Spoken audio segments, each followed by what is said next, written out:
Octopussy's Floating Palace is on my number 5 because Peter Lamont did some extraordinary work with the rooms that he designed. Very lavish, and what is very interesting is there are a lot of whites in that scene. So Octopussy has white furniture, white chairs, white sofas. She's also wearing a white dressing gown with that octopus on the back, and this gives the impression that she is actually an innocent character in the whole story, which in fact partly she is.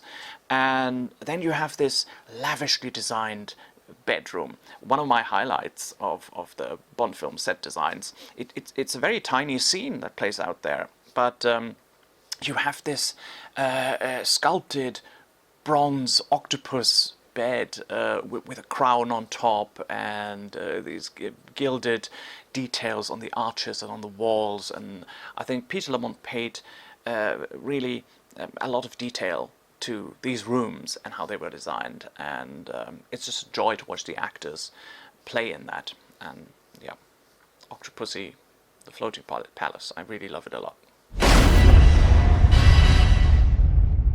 Stromberg's Atlantis Base is my number 4. A work by Ken Adam, and for the exterior they built a model. Interestingly, Ken Adam went away from his straight shapes and linear angles. He thought he was too linear, so he designed curved spaces, and you see that in that Atlantis base on the inside and the outside, that there are a lot of curved interiors. The furniture is curved, very futuristic, and you have these cold metal finishes juxtaposed with soft lighting on the walls. And then, of course, you have the dining room with its retractable paintings that Stromberg can look at the underwater world, and it's also so huge and lavish, totally different from this bridged open floor. And I thought Ken Adam did a really great job there with the Atlantis base. Yeah, and it's a set I like a lot. On number 3, I have to put Dr. No's Lair, Crab Key. A superior job by Ken Adam on the first Bond film in 1962.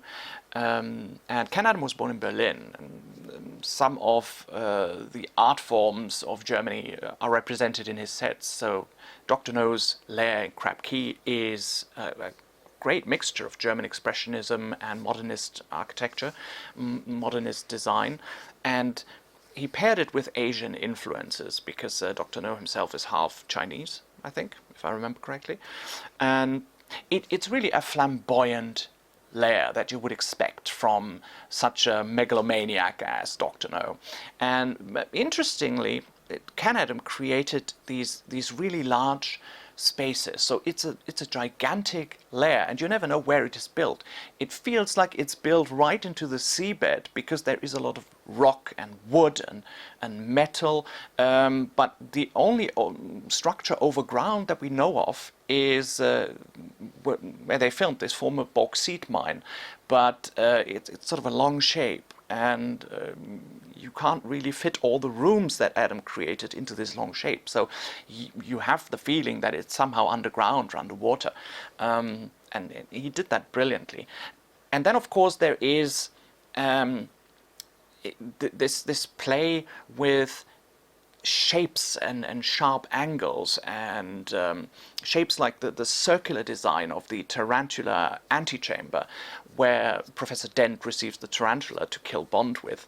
And this is especially interesting because this large room makes Professor Dent seem so small and insignificant, and that's what other people are to Dr. No, small and insignificant. And also Bond and Honey Ryder, I mean, they go from room to room, and you have the feeling with all these sliding metal doors and that this is an inescapable lair in some kind, and it feels overpowering a bit. Yeah?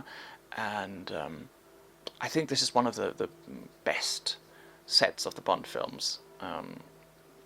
There are two that I rank higher, but Dr. No is pretty high up. Yeah. For my number 2, I would select the laser room from Goldfinger. Also a notable Can-Am set design, very futuristic, minimalistic, and a dark and menacing set for the scene that plays out in it. And when you look closely, the walls and the floor are made out of wood. You can clearly see it, that the wall is made out of wood panels and also the floor, but they shimmer like gold. And so much in that film is in a gold tone or in a gold color. So I found it really interesting that this reflects in the floor as well. Also the ceiling elements in this little control room as well. And it's a terrifying room, really, and a terrifying scene. And this again shows it doesn't need a cluttered space to make this more dramatic. It needs unfriendly coldness, I would say. And this room definitely has a very unfriendly coldness. And the scene is just fantastic. My number one is definitely the Volcano set from You Only Live Twice. A gigantic project undertaken by Can-Am and the whole production team. When Can-Am delivered his drawings, Cubby Broccoli, the producer of the Bond films, asked him, what is that going to cost? And he said, well, I don't really know, but I can give you an estimate, which is about 1 million. And Cubby Broccoli said, if you can make it for 1 million, go ahead, do it. So Can-Am went ahead with it, and on the Pinewood Studio lot, he built this Volcano set, interior and exterior, which could be seen from 5 kilometers away. That's how big it was. I think it was 60 meters across and almost 45 meters high, which has a steep slope there, 21 meters in diameter, and in total, I think around 700 tons of steel work were used. And the reason this set is so great, it had so many working elements. It had a monorail train, it had a helipad, a common station, a full-scale rocket, a launch pad and everything. And the photos of this are great, the drawings of this are great. And when you look at the photos of the actors standing in there, it's again this feeling of being small and insignificant. But of course he needed to fit Blofeld's entire crew in there. And the joke I always make about this set is, where do you think all these employees park their cars? Or do they live there in that volcano because it's supposed to be in Japan? Yeah, this is really an outstanding piece of set design, I would say. Yeah, absolutely. I love it. And I remember I read somewhere that cinematographer Freddie Young had to use practically every light they had at Pinewood Studios just to film the wide shots, to illuminate the whole area, the whole set for the wide shots. And this tells you how much of an effort was undertaken for that Volcano set. And the press was blown away by it. They thought, oh, wow, something like that is only built for a Bond film. And so the 60s had a high production value, and you see that in You Only Live Twice, in that film especially.